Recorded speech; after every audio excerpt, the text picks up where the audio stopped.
Why is networking important in your life? Why is it important for your business? Why is it important for your career? Why is networking important for your personal life as well? You know, the thing about networking is it's something that I was personally introduced to at the beginning of this year. And it sounds weird to say that I was introduced to networking. Really, networking is meeting new people. I've been in sales since I was 18 years old, but intentional networking is very different than the networking that I was doing for the past 10 years.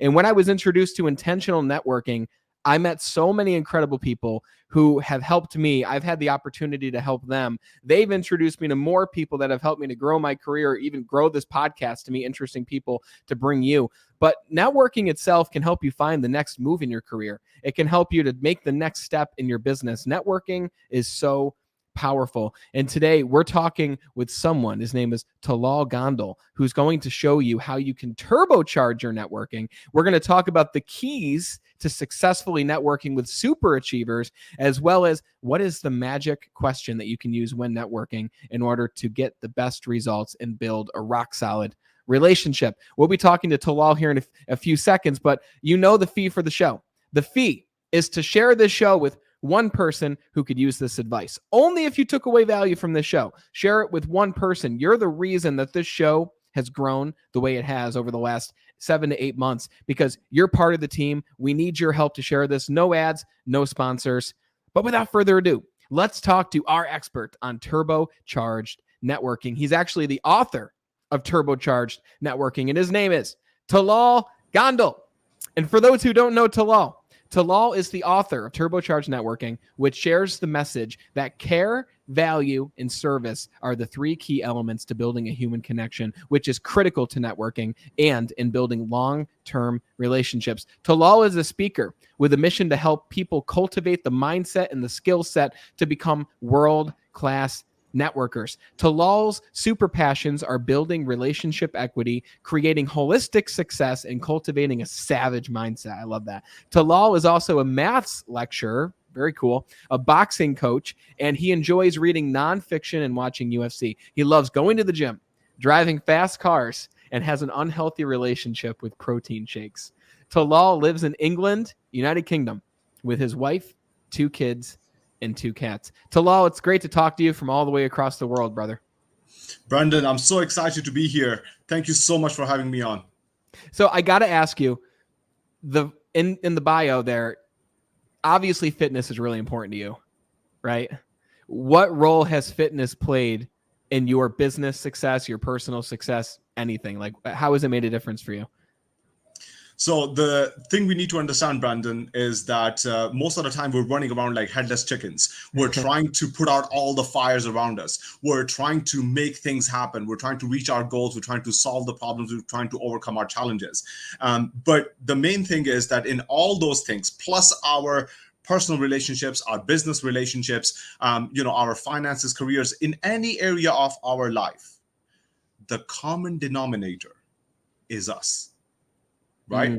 The common denominator is us. And so if we focus on the common denominator, if we try and really focus on ourselves, then we can show up as the best version of ourselves in all those areas and turbocharge them. Right? That's what we're looking for. We want to turbocharge everything. We don't just want to live an okay life. We don't just want to have okay finances. We just want to have okay, business or careers. We want amazing. We want exceptional. And that's why we're here, because we want to learn how to be exceptional. So in order to turbocharge all those areas, we need to focus on the common denominator. And that's why fitness is so important to me, because fitness is allows me to show up as the best version of myself. And that is the focus on the common denominator, which is me. Hell yes, dude. I love that answer. And by the way, very well said, because you just came out like a ball of fire and I freaking love it. And I completely agree with you, man. Fitness for me. So I just got back to the gym after a couple months of not going to the gym. And it's been about 3 weeks now. And I feel so good, man. Like when you get back, and I don't go crazy. I lift 3 days a week, sometimes 4 days. And, one day I'll do back and bi, then legs, and then, chest and try. And I'll be in there for 45 minutes to an hour. But I don't just feel good during the workout or right after the workout. I feel good throughout the entire week, even though I'm only spending 3 times in the gym each week. Like, it literally, like you said, turbocharges every single other area. And the reason I bring it up is because, I mean, you just wrote a book, you talk about networking, you've got a social presence, you're obviously a really busy guy. And the common denominator that I find with a lot of busy people is fitness. And I had to bring it up, man. Yeah, no, absolutely. I agree with you, Brandon. And you just mentioned before we actually started this that you just finished your workout, and I love that. You're really making sure that you're staying on top of your fitness. You're looking after your health, and that allows you to show up as the best version of yourself in all other areas and crush it. Right? You absolutely crush it. So fitness is so important for all of us. Whether you're an entrepreneur, a solopreneur, whether you are a top executive, whether you are a team member and you're working for a high level executive, doesn't really matter what your role is or where you work. You need to look after yourself. Fitness is a part of it. And then obviously there are other bits. You have to make sure you catch your sleep. Your nutrition has to be on point. You're eating healthy. You're meditating. All those other things. You're learning something. You're working on yourself. You're growing. All those things. But fitness is a key part of it because it keeps you focused. It keeps you disciplined. And I think that discipline is the real change maker. That's what calls that sort of ripple effect, the turbocharge effect, is the fact that it's the discipline you develop from your training, from your fitness, that then spills over into other areas. Oh man, you're 100% absolutely right. It literally affects every other area in a powerful way. I mean, you just have more energy, you just feel better. So I love how you talk about turbocharging everything, by the way. It's cool. I love that tagline because it's powerful, right? It like embodies energy. You just wrote your book, Turbocharged Networking, and it just launched in August. So first, congratulations to you for that. Super cool. Thank you. I know that's an exciting time. What was the inspiration behind writing Turbocharged Networking? Why a book on networking? Why this book? Why now? Give us like the backstory on that if you could. Absolutely. So to get into the backstory, Brandon, we're going to have to go back to 2015, where I was working as a maths teacher. And I basically woke up one day on a bright, sunny June morning here in England. We don't get many of those, right? That's a special thing when you get a nice, sunny morning here. And so I remember waking up, I got ready, I got to work, and I went to my desk. I start to unpack my things, get ready for the day, put my plan together, put my resources together, etc. And suddenly I'm ushered into the manager's office.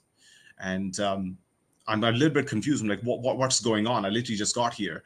And anyway, so I walk into the office, and then there's this aura of tension. And it's not just me there. There's like everybody else. There's like 20 other people there. And everybody's kind of standing around talking in hushed whispers. There's this atmosphere of tension. Nobody really knows what's going on. And I'm kind of standing there thinking, what's going on?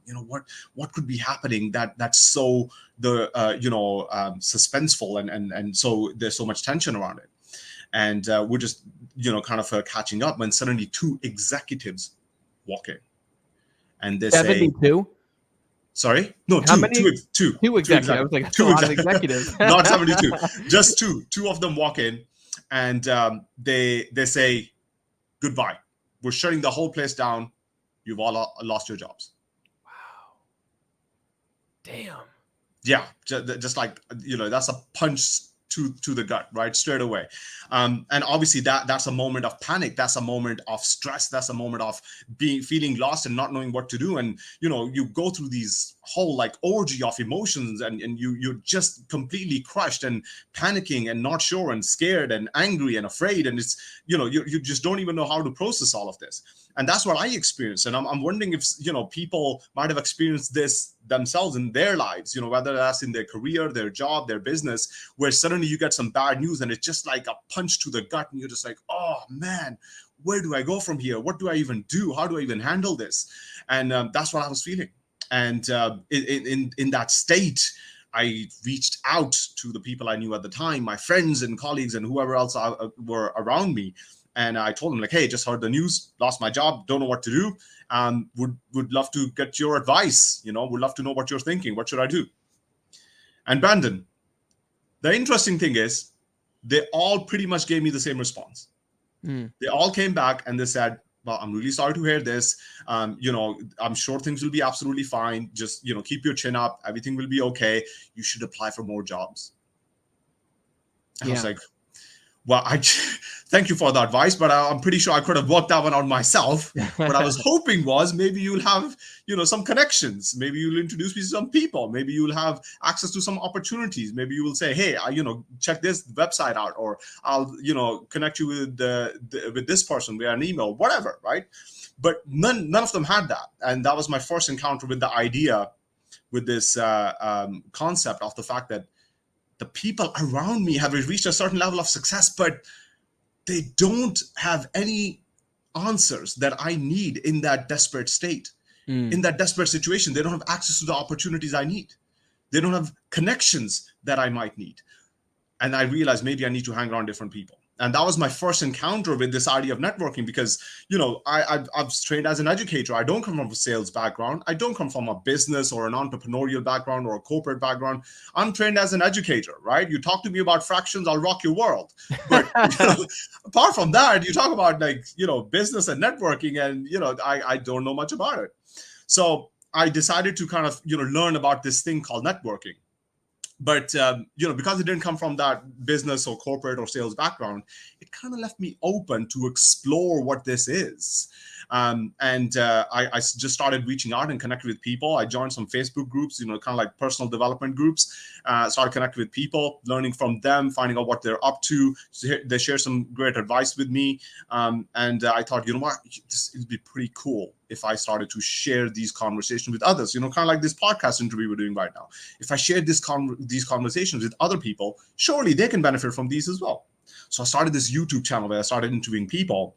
And even though I didn't become my overnight YouTube superstar, what happened was I developed some amazing relationships. I met some, amazing people, top influencers, top experts, right? People who are real change makers in their fields, in their industries. And, that was really powerful for me. I was like, they're spending time with me. We're friends. We're having chats. They're sharing free advice with me. How is this possible? How could this possibly happen? Like, I just teach maths. That's all I know. And when COVID hit, that really kind of got me thinking. I'm like, there's something here.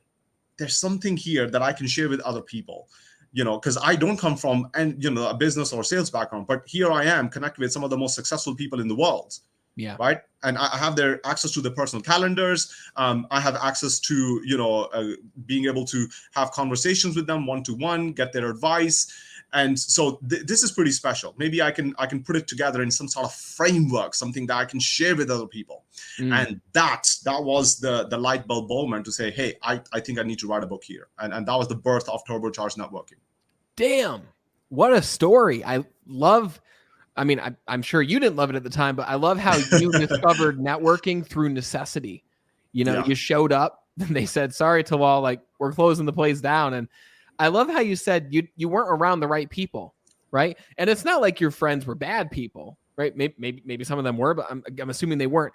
It's just that they weren't the type of people that you needed to be around at that time, right? There's this phrase, and I did the same thing where I had some friends in my life who actually held me back at a point in my life. They were the friends that I grew up with, and I continued to grow and grow and grow, but they stopped growing, or they simply grew in different directions.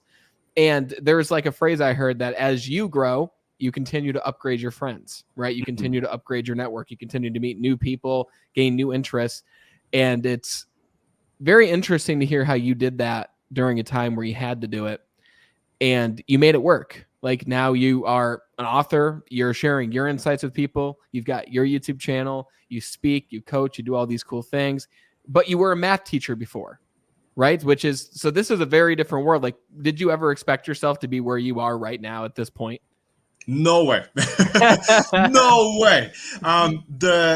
The brilliant thing is that, like you mentioned yourself, when you are introduced to amazing people, people who come from a place of care, value, and service, and you connect with them, what happens is that, you get access to new ideas, new resources, new technologies, new knowledge, right? New opportunities. And so those things would not have been possible before. And so that happened for me. I got some amazing advice. I got access to amazing resources and knowledge and ideas, business models, I got access to investment opportunities, all sorts of stuff started to come around. And that never would have happened if I just kind of constrained myself to just being a teacher. That only happened once I actually got way out of my comfort zone. Didn't know what I was doing, but I was like, hey, I need to figure this out. And so I dedicated a lot of time trying to understand how this works, and what are the you can say the golden rules here for networking, what will allow me to find success. And there was a lot of failure involved. Of course there was a lot of failure involved, but my point is that if you understand the return on the investment that you put in, the return it's just like makes it a no-brainer. All that failure is completely negligible now, because it allowed me to access all of these things. Let me ask you, because I love how you said that, like the return is something that you can never have anticipated. Heidi wrote in the comments here, and I love it. She loves the methodical approach that you took. She says it's intriguing.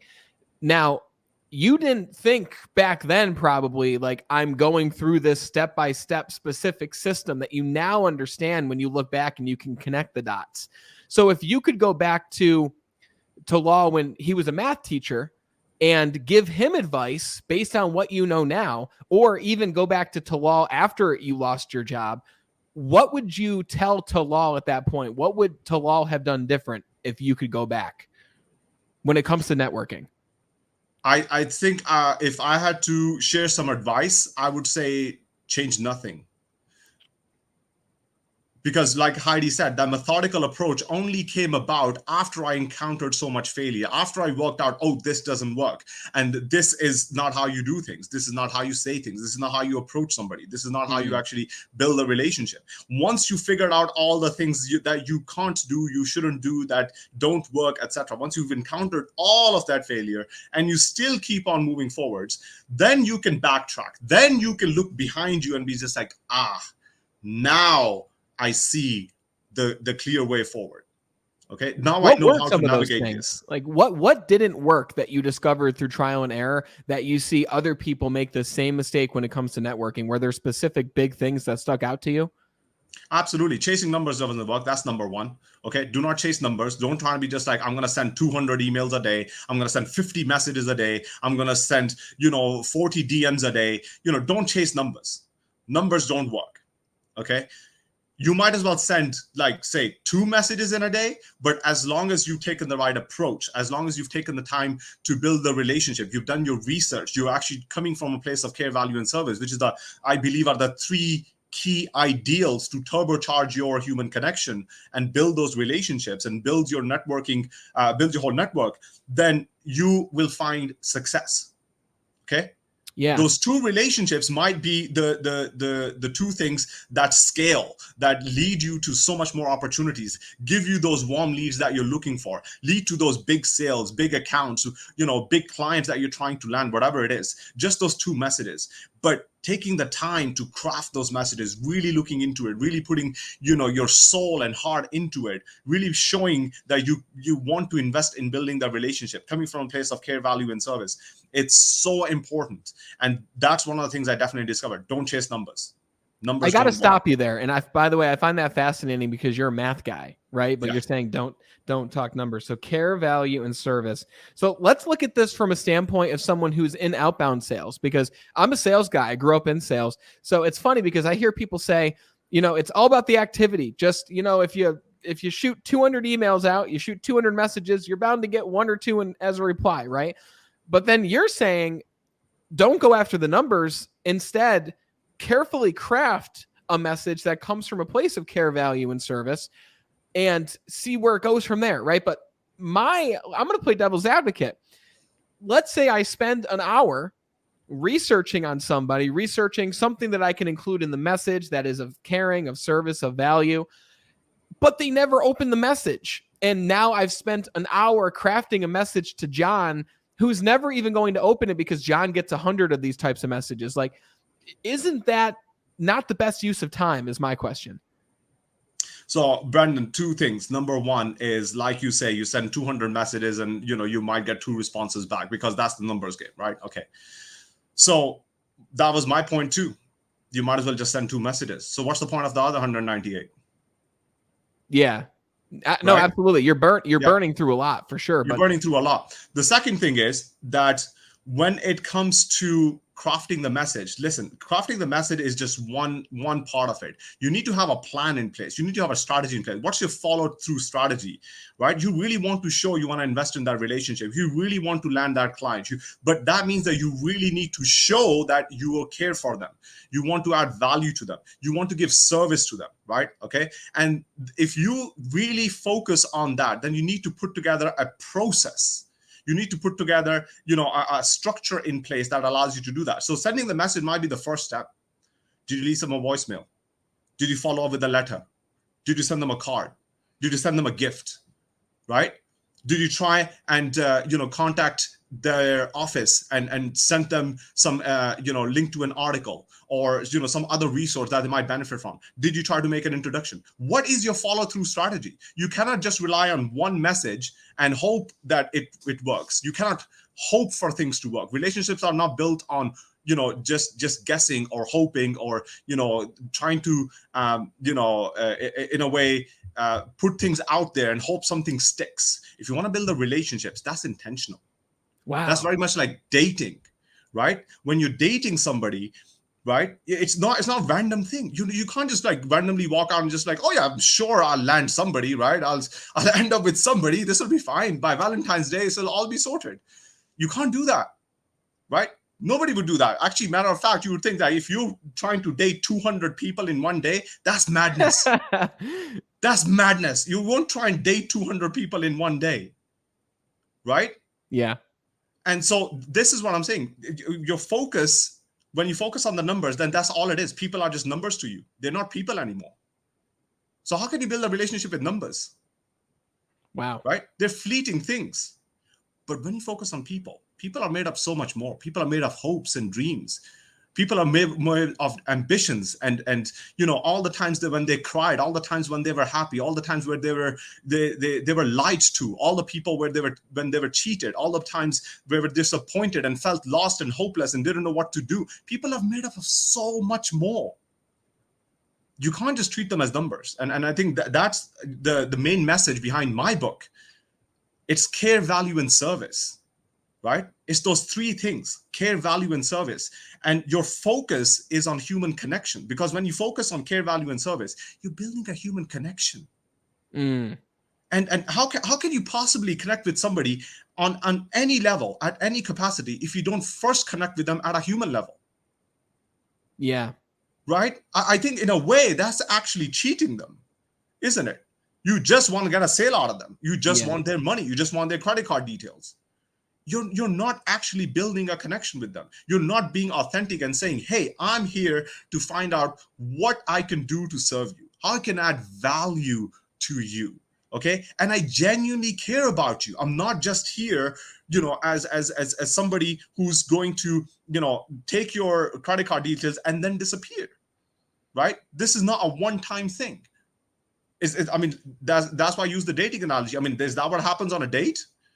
You see the person one time and you have a good time, and then after it's like, okay, see ya, bye-bye. yeah. You're not going to end up with anybody, right? I really love everything that you're saying right now, and I want to dive deeper into it because there's a lot of salespeople in the audience here, and they're focused on the activity, right? And I can't tell you, about 99% of the businesses that I work with, the sales companies, they're all focused on the activity of it, right? Well, you haven't had success from the phone calls, make more phone calls, right? And I still do believe there's validity in activity, but I do believe more in the fact of what you're talking about, which is the quality and the depth of the relationship and care, value, service. I love the three keys there. And my question for you is, let's say then that I identify a prospect that I want to have a conversation with because I know that I can add value to them and serve them or their team.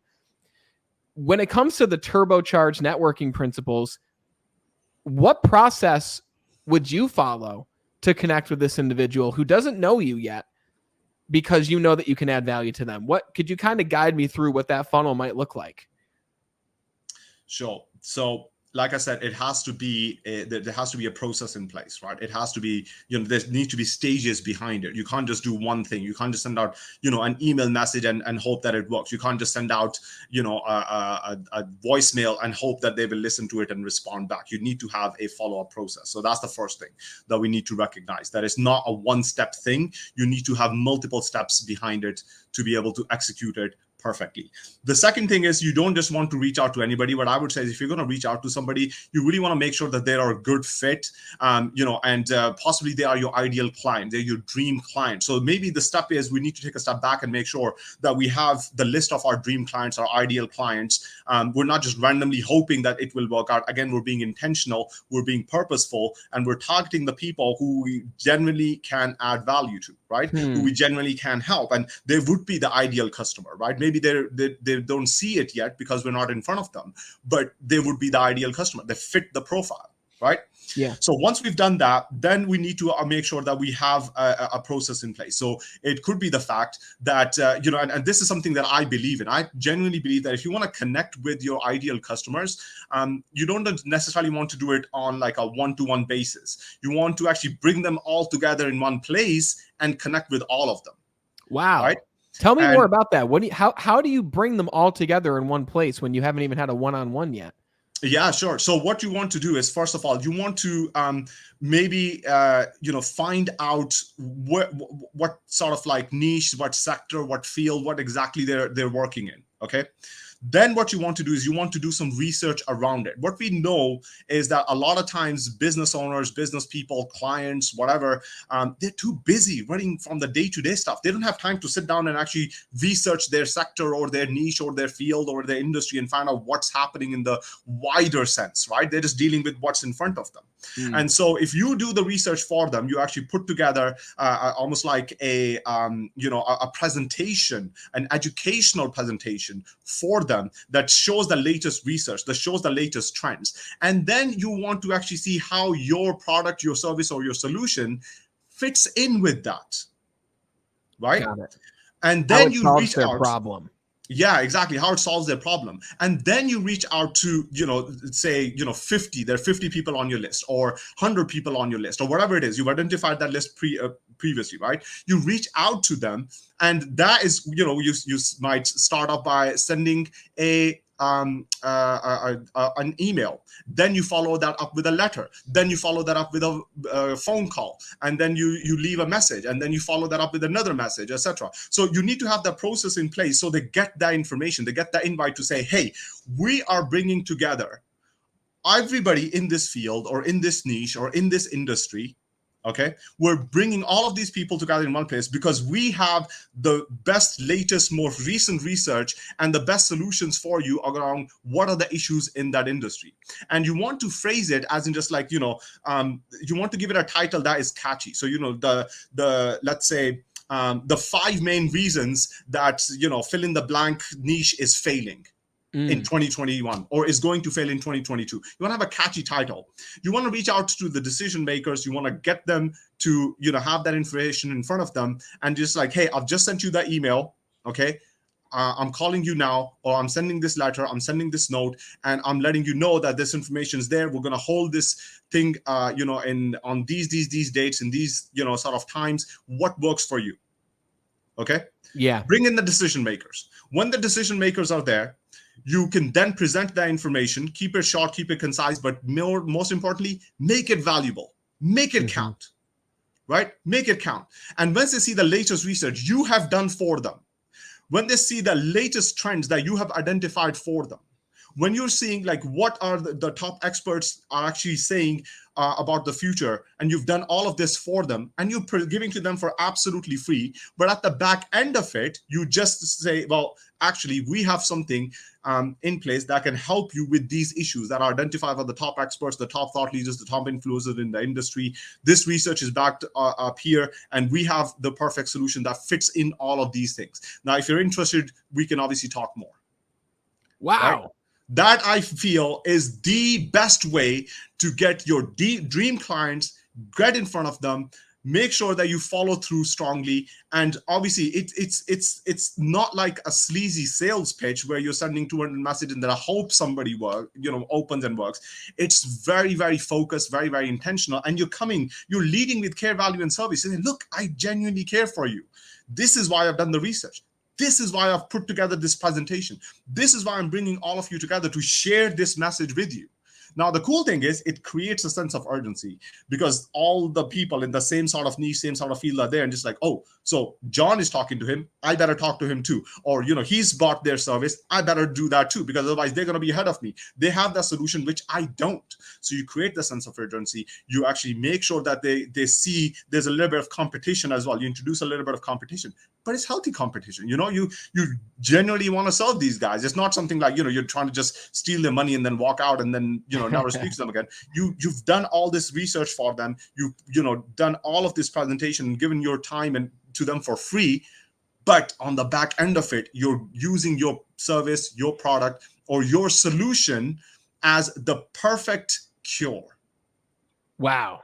I love that. So there's a couple presuppositions here that, number one, you know exactly what problem you solve. Very important. Number two, before you even begin, like you said, you create that dream list of who do you even want to talk to? Who do you even want to work with? Who do you want to connect with? And from there, you start asking yourself, well, what problems does this organization or does this person have? How can I solve that problem? And you begin reaching out to them and you begin messaging them. Now, in your communication with these individuals and with the prospects or the people, your communication is all about care, value, service, care, value, service. It's all about them. Is that correct? How do you talk about you in a message that has to do with care, value, service? So like I said, what you want to do is you first of all want to get them excited, get them involved. You want to, create this positive feeling in them, in the sense that they don't see you as a salesperson trying to, get a sale out of them. And to be honest with you, I was actually advised, don't call yourself a salesperson. Don't identify yourselves like, I'm calling from this company for this. Say you're actually, are putting together an educational webinar or an educational conference or educational whatever, and you're actually the coordinator, okay, of the conference. Or something like that. Give yourself a different title. Don't identify yourself as a sales executive or a sales rep or whatever your title is, okay? Because that brings up like shields straight away. Yes. Okay, they know what to expect. You if you want to take the care, value, and service approach, you really want them to understand that this is going to be a safe place, emotionally safe place. Okay, emotional safety is the most important thing if you want to actually relate to these people. If you want them to actually pay attention to you and listen to you, they need to feel emotionally safe to say, well, actually, if I want to walk out of this right now, I can. Right? Yes. They have the power. They still hold the power in a way. And they can only feel that emotional safety is if you have come from a place of care, value, and service. You're showing them that I care about you. I genuinely have value to add to you, and I'm here to serve you. Oh, and you're showing what you can do during that educational webinar. You're not just sending a message being like, hey, this is how I can help you. You're actually showing them, this is how I can help you. This is the problem. This is how we'll solve it. And if you'd like, I can do the same exact thing for your team, or I can do the same exact thing for you yourself on a more personal level, whether it's coaching or whatever it is your medium of service is. You're showing them what you can do through actual content, when a lot of people are just, I can help you with this, I can help you with that. But then you look at their pages and there's no content, right? There's no substance. There's no proof of what it is they do, whether it's a testimonial or a video of you actually showing your things. Like, so much business that I've gotten. And by the way, when it comes to the strategies you're talking about, dude, I've only scraped the surface of this. Like, I leave a lot on the table, and there's a lot of things I'm going to change just based on this conversation so far. But even now, a lot of the business that I do get is because I'll post a video on LinkedIn or YouTube mainly, and they said, I love what you did here. Could you do this for our team? And it's like, 100%, absolutely, I'd love to. And then it's all about value, care, service. But that initial outreach is like that one thing, man, where it's like, I want to dive more into these principles because I love everything you're talking about, and everyone watching is like, this is so freaking cool. So let me ask you this. That's for cold outreach, right? You make your list, you start the outreach, you create the webinar, show them what you can do, offer your services. Everything's around care, value, service. Love it. Now, let's say, how can you utilize your existing network that you've been building over the course of however long in order to find opportunities? Like, now let's talk about networking within your network. You've put in the time to help those in your network, right? And I want to talk to you about what that looks like for you, how you add value to them. Let's talk about that first. With the people in your network, how are you intentionally adding value to the people that you've met with, had conversations with? What does that look like? How does Tallal do it? That, again, requires a process. Okay, you can't just hope that it kind of works out and then something will happen over time. You need to have a process in place. And so one of those things is to, make sure you identify the different tiers of your network. Okay, so what we can say is let's divide into 4 tiers. Okay, let's take this up. We'll divide our network into 4 tiers. The highest tier is tier A. Those are the people that I want to keep really, really close. Those are the people who I want to have a conversation with almost on a daily basis or a weekly basis. There might be your business partners, there might be your team, your clients, whatever, like people who are super, super important to you, your mentors, your coaches, whatever. You want to keep them very close. That's tier A. That's like the very VIP level, right? Then there's tier B. Tier B are people who you need to connect with. They are kind of important, but you don't need to connect with them, on a regular basis. And so they might be people who are kind of like your suppliers, your accountants, people who are your bookkeepers, all those other people, right? Okay, so you need to kind of connect with them. They're important, but it's not urgent. It's not like your sort of day-to-day running does not depend on them, right? So you don't want to talk to them as often. Then there's tier C. So they're more kind of casual people. You're kind of friends with them, but that's all it is. You have a conversation every now and again, and that's cool. That's not a problem. But they're just just casual friends, casual acquaintances. And then there's tier D. Tier D is where basically every new person enters your network, and that's got filtered into A, B, C, or D. Right? Sorry, A, B, or C. And then the other thing is that people can move between tiers depending on the situation. They're not fixed, right? So somebody who might be in tier C can move to tier A if the situation changes, right? And so you need to be able to track that. From research, we know that, as human beings, we can only keep track of up to 150 relationships. No more than that, right? So I'd say 150 is like your very maximum. Ideally, you want it to keep it very, very short. Wow. You want to make sure that it's very focused. Each tier is very, very focused. So, for example, in tier A, I might only have 5 people, right? Tier B, I might have a few more, right? So I might have, say, 20 people in tier B. That's cool. All right. But you want to keep it very focused. You don't just want it to be, kind of like a laissez-faire. Anybody can be anywhere they want. You want to keep it very focused. And for some people, it's kind of like, well, how's that fair and things like that. Well, I think it's very fair. It's the fact that the people who can help you the most, you are more focused on them. And it allows you to spread your own focus amongst less people. If you have 500 people, and you get people on LinkedIn who are like, that's why LinkedIn caps you at a certain amount of connections. I think it's an absurdly amount. Like, you still wouldn't be able to keep up with them, but having less of a network, but the right people, allows you to truly focus on those people. Yes. Yeah, absolutely. And the thing is that once you've sorted out your network, then you can start to build processes in place. So, for example, in tier A, I need to get in contact with these people, every other day or every day or every week or whatever. You build a process around that. How are we going to do that? Are we going to send messages? Are we going to have catch-up meetings? Are we going to have accountability calls? Are we going to, put together a half an hour at the start of each morning, and we're just going to catch up? Like, whatever it is, you need to build your own process. You know what your life looks like, what your business looks look like, your job, your career looks like. I can't dictate that. So you need to build your own processes, as in what actually satisfies your needs. But for each tier, you have a process in place. You have a sort of like a check-in place, or you have a follow-up in place. And then it's the matter of, okay, so how do we actually go ahead and kind of build those relationships over the long term? Now, the long term is that's a different game.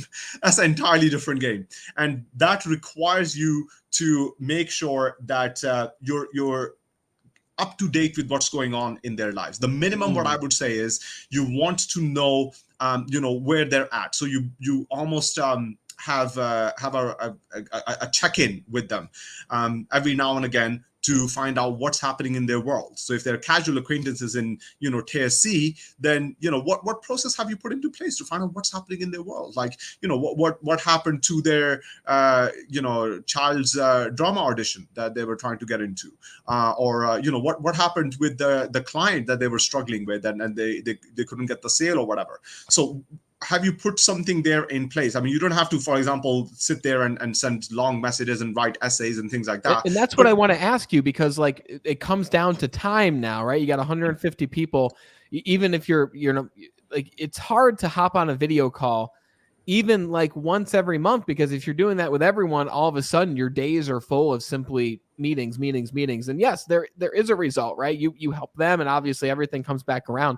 But how do you best follow up with your network and continue to nurture your network? What's that look like? Sure. So first of all, you don't need to do video calls with 150 people. One of the things that I use is I get their number on WhatsApp. And once, every now and again, like, once a month or once every 2 months with casual acquaintances, for example, I just leave them a 50-second to, 50 to a 60-second audio message. Cool. Right. And that's not much. I could be just like, walking around the house, and I can just quickly go there and just record an audio message. Right. Boom, done. But that's all it takes. It doesn't have to be something, super fancy where you have to invest, thousands into some sort of CRM or whatever. You can if you want to, but for me, I just have their number on a thing. You can even create groups in WhatsApp, right? It's so cool. We have so much technology. Just record a short audio message. Boom, shoot it out to everybody. Right. Wow. Simple. Keep it simple. And then when it comes to nurturing your network and things like that, what you really want to do is you want to find out what's happening in their world, right? You want to try and stay up to date with that. And that's what I'm saying. You have to have a process in place. So here's one that I shared with you just now. One of my tips is just grab your phone and go on WhatsApp, shoot a real quick audio message while you're just walking around the house. It's super cool. Once you've done that, then what you want to do is you want to see what you can ask yourself a few questions. Okay, I think that's the best way to do it. Ask yourself the questions. Based on what they've told me, can I help them directly myself? Can I share with them a resource or an article or anything like that that might help? It could be a podcast episode, could be an article, could be a website, might even just be a song just to kind of uplift their mood. Like, based on what they have told me, can I direct them to a resource? Wow. Okay. Can I make a connection? Okay. Can I introduce them to somebody? All right. And again, that doesn't have to be, super complicated. You can just create a quick WhatsApp group and just record a short audio message and introduce the two people. This is how I know John, and John meets, Gina, and this is how I know Gina. I think you guys would have a great connection. Here's one thing which I think you guys can really focus on and talk about. Wow. Okay. And finally, you can always ask, well, if I don't have the knowledge or resources or the connections to help them right now, is there some way that I can acquire them? Gotcha. And, as a new networker,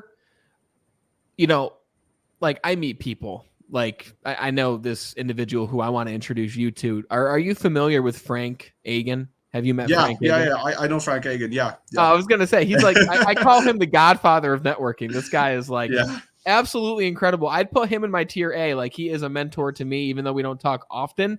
Like, we do every now and then, but I look up to him. I watch what he does, and I try to model what he does, because he's just an incredible, he follows your 3 keys, man. Like, that's what he's all about, helping and giving to other people. But sometimes I don't have a way that I can help people. Or maybe it's my own limiting belief of I don't have a way to help people. Maybe I do, but I'm just telling myself that I don't. And because of that, I'm not finding a way. I like how you say sometimes it's as simple as sending a song or an article or a podcast. Or if someone's doing great, it's like, hey, by the way, I listened to this episode of a podcast lately. I think you'll really enjoy it. Right. And it's like, oh, cool. Like no one sends those to me except maybe like my brother or my best friend. Right. Like those little touches are so important. Now, something that I've personally run into is it's difficult for me to remember all the different people that I've talked to. And yeah, if you have them on WhatsApp, obviously that's a huge thing. Do you focus mainly on WhatsApp when it comes to reminding yourself who to talk to, or do you have some kind of CRM, or how do you keep track of the people that you're connected with? So tracking people, it's an interesting one, simply because I've had so many conversations. I've looked at so many different systems, to see how you can track people. There's so many different platforms, etc. And to be honest with you, I have not really settled for anything that I've come across, simply because it just didn't quite fit the need that I had. Not the way that I like to network. And so maybe it works for other people, and maybe they've just set up a simple spreadsheet. Hey, if that works for you, go for it. So my advice there really is, as long as you have a system that works for you, that's what's most important, right? Could be a simple spreadsheet. Like I don't know. If that works for you, cool. You set up a simple spreadsheet. If you want something more complicated, there's so many cool things out there. There's things like the brain, and there's Tribe Up. That's a new platform that's come up. There's so many cool things, Lunch Club and all sorts, and you can meet new people, and you can connect with them, and you can keep track of your current network. And LinkedIn is, like you mentioned earlier, that's really cool too. You can have so many connections on LinkedIn, etc.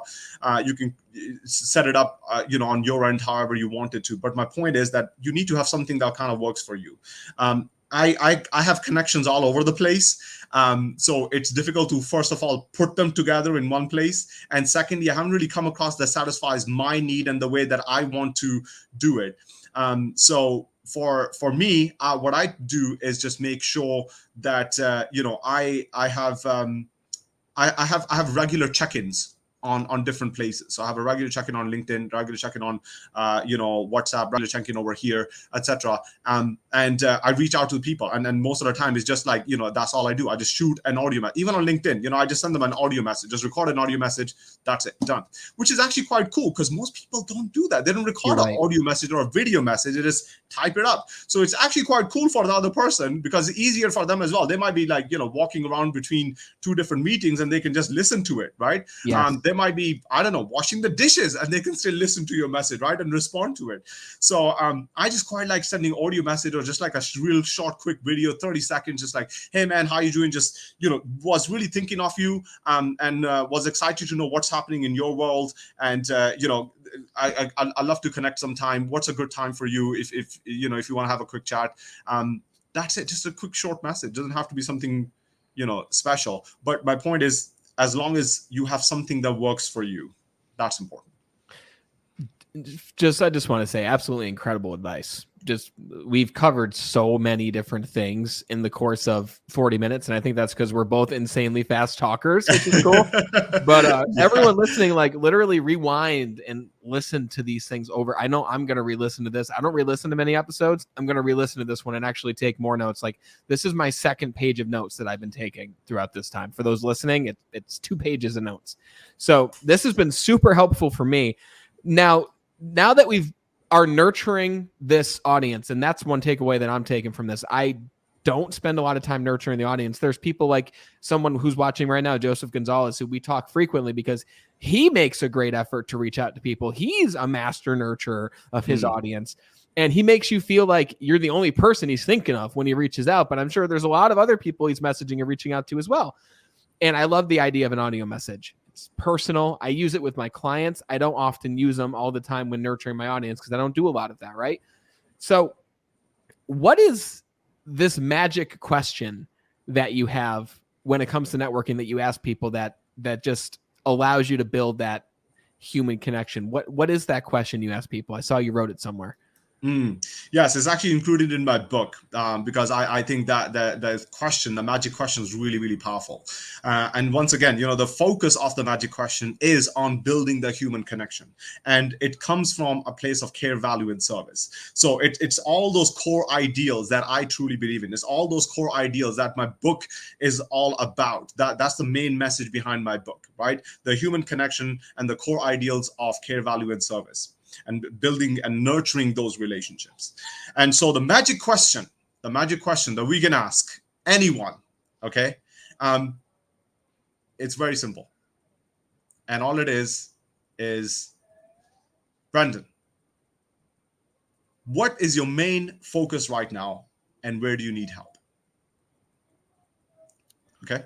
Now that's the core essence of the question. You can rephrase it, you can structure it many different ways, and you can repeat it because if you ask the same question every single time, it becomes very repetitive, gets boring really quickly, and people just like, oh right, this is what you're doing now, right? So you can rephrase it many different ways. Like what's you're most excited about right now, okay? Or what's your main challenge right now? What's the one thing that you're really struggling with right now, or what's the top three things that are occupying all your time right now? So there's so many different ways you can ask this question, but the main thing is you're trying to identify their pain points. You're trying to identify what is it that's really engaging them, that they're excited about, or they're unhappy with, or they're struggling with, and then we then go and then behind that ask the questions we mentioned earlier, is things like, can I connect them with somebody? Can I help them myself? Can I share a resource with them? Or can I acquire the connections, the resources, or whatever to actually help them myself? Behind that question. And that I believe that is how you add long-term value to your network. Okay. And I see Joseph again is sharing his comments with us, which is really awesome. So that's the question. It's just focused on them. It's not focused on you. You're not trying to talk about yourself and what's happening with you and what's the most exciting thing in your life. And sure, they might reciprocate, and that's the intention behind the question as well. Wow. Is to trigger that reciprocity impulse where the other person's like, oh yeah, this is what I'm sharing with, this is what I'm going through, etc., etc. Hey, by the way, Brendan, what are you working on right now? Right? Yeah. Okay, what's occupying your time, or what's the main focus in your business right now, or how's the podcast going, right? That triggers the reciprocity impulse. So you don't actually have to sit there and talk about everything that yourself. You just start off right off the get-go, come from a place of care, value, and service, focus on the human connections. What are you focused on? How can I help you? What are you struggling with? And then take it from there, because they will come back and ask you the same question. So powerful, man. Just absolutely incredible. Joseph wrote, my question. His question is, who are you? He asked people, who are you? And it makes people think like, who am I? Right. And it causes them to dig deep down, but it gives you an idea of who they believe them to be. But it also, they're thinking, well, no one's actually asked me before, who am I? Right. And it causes them to introspect and learn more about themselves in the process. Something he also does, which is similar to that, he'll ask people how they're doing. And if it's anything other than fantastic, he'll say, well, how can I help you right now? Like in this moment, how can I help you right now? Because once this is done, like we might not talk again for a while. So how can I help you right now? Like he'll ask people that in person, virtual, like this networking thing doesn't have to only be on Zoom nowadays, even though that's like kind of the way the world's going. Like it still happen in person. And it's so freaking powerful because he'll do exactly what you said there. Well, what resource can I share with them? What piece of advice? Sometimes if it's in that moment, what verbal affirmation can I give them that might help them to just lift them up and elevate them a little bit today to get their day on a better foot? So I love the you focus on these questions, the care, value, service. Love the 3 principles. So I know a lot, and everything actually that we talked about is in your book, Turbocharged Networking. And I can only imagine what else is in there, considering all that we've talked about in this time together. So again, you published this book in August, Turbocharged Networking. Everyone listening, links are in the description to go grab it. But what is the main essence or result that people can expect to get when they read this book, Tallal? So Brandon, The book is really special because it's not just me sharing my story and my sort of processes and systems and the sort of procedures that allowed me to build my network or connect with people, or the things that I follow, or how do I do things and how I ask questions and all the good stuff. It's not just me. It's the fact that the book goes beyond me. There are 20 other contributing authors, people who are top experts, top influencers in their fields, and they have also contributed to the book. They shared their insights and their tips too. And the book, really, the main focus of the book is I want to help people understand the three core things. Okay, so there are three core things I want to focus on. Now, I describe them as care, value, and service. Okay, that's what I say: care, value, and service. But if you want to lift the curtain, and we want to look behind the curtain a little bit, and I'll give you a sneak peek right now. What care, value, and service I really talk about are actually the heart set, the mindset, and the skill set. Care is your heart set. It's your intention. It's what's in your heart. It's what happens before you go and reach out to somebody. Okay, it's what is your intention? Why are you reaching out to them? Okay, it's your heart set. What's in your heart? The second is value. Value is your mindset. So you're trying to find out, well, how can Tallal bring value to Brandon? How can Tallal bring value to Joseph? Right? So I'm racking my brains. I'm trying to work it out on my end. I'm not, just simply showing up and taking something from you. I am actually racking my brain. I'm spending, time, energy, and effort trying to work out how I can add value to you. That's your mindset. Okay. That's based on all the knowledge that you have, all the skills that you have, all the experiences you have, all the connections you have, all the ideas that you have, all the access to opportunities you have, all the resources you have, all the technologies what is it that I can bring right now that would add value to you? Okay, that's the second piece. And the final piece to that is the skill set. So the skill set is the action phase, right? This is the action phase. This is where you actually go ahead and serve them. This is the follow-up. This is where you go ahead and do it. So it's your intention, it's your thought, and it's your action. And I believe those three together really help you build that human connection. And could be in your personal life. It doesn't have to be your business. It could be your personal life. Right? Okay, it's the relationships in your personal life. And then if you follow those principles, if you follow those three ideals of care, value, and service, the heart set, the mindset, and the skill set, that is where you find massive success in all your relationships. And you can really, truly turbocharge all areas of your life.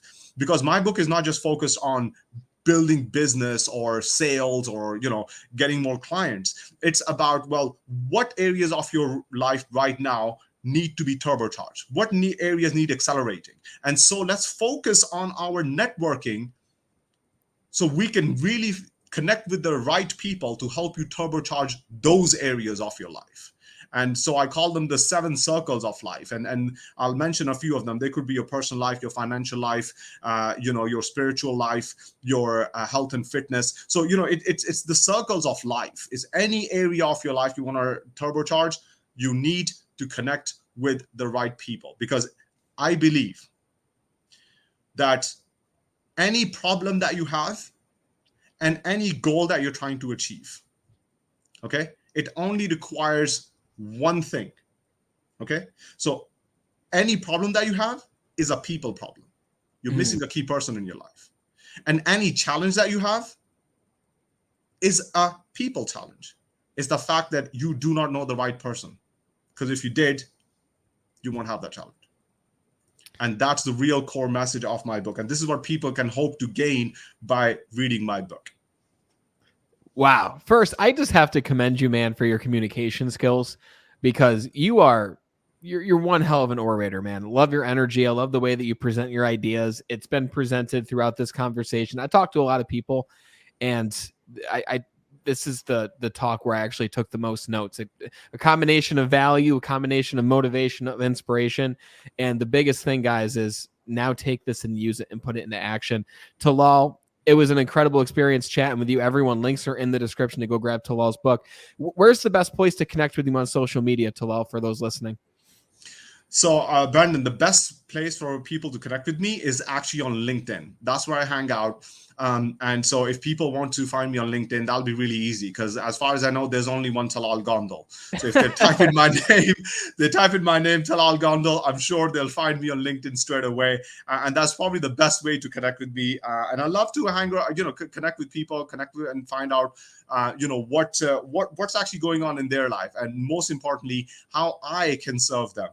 So it'll be really great if somebody does want to connect with me. I'll love to connect with them. And just going back to what Joseph shared with us, like his question, like who are you?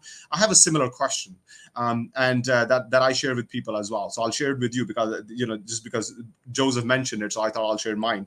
And the question that I ask people is, what makes you unforgettable?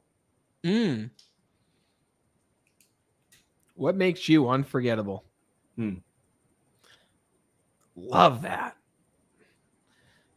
And the thing is, like, when you ask that question, people remember you as the person who asked that question. So in a sense, you're making yourself unforgettable by asking what makes them unforgettable, because it gets them to open up about themselves. That's it, Brandon. You nailed it. You nailed it, brother. Tallal, you've given us a lot, my friend. Thank you very much for your time. And I look forward to the next time we can have you on the show to talk even more deeper on the sales process itself, because we only touched the surface there. So we'll have to make that happen in the future, my friend. Absolutely, Brandon. This has been a phenomenal conversation. You're an amazing host. I love this interview. I love the conversation. I love the questions you asked. Yeah, sure. I'd love to come back and we can dive deep into more nitty gritty. Obviously, with the time constraint, there's only so much detail you can share. But yeah, I'll love to come back for round two whenever you're ready, man. I love it, brother. Thank you very much. It was a pleasure chatting with you. And until next time. Until next time. So much to take away there, guys. Like, again, we talked about how to build a network from scratch. We talked about how to nurture that network. We talked about how to keep track of those in your network. But really, we talked about the 3 key principles of successful networking, which Tallal talks about in his book, which are care, value, and service. And again, I took so many notes during this conversation. I can only imagine what you took away from it. Turbocharged Networking is Tallal's book. Links are in the description to go grab it for yourself. Check it out, because if it touches even what we talked about here, which I know it only dives deeper into those things, you're in for one hell of a ride. Again, if you took any value away from this conversation, then share it with one person who could use this information. And as always, thank you for those watching, and thank you for watching. And until we talk again next time, continue to be better.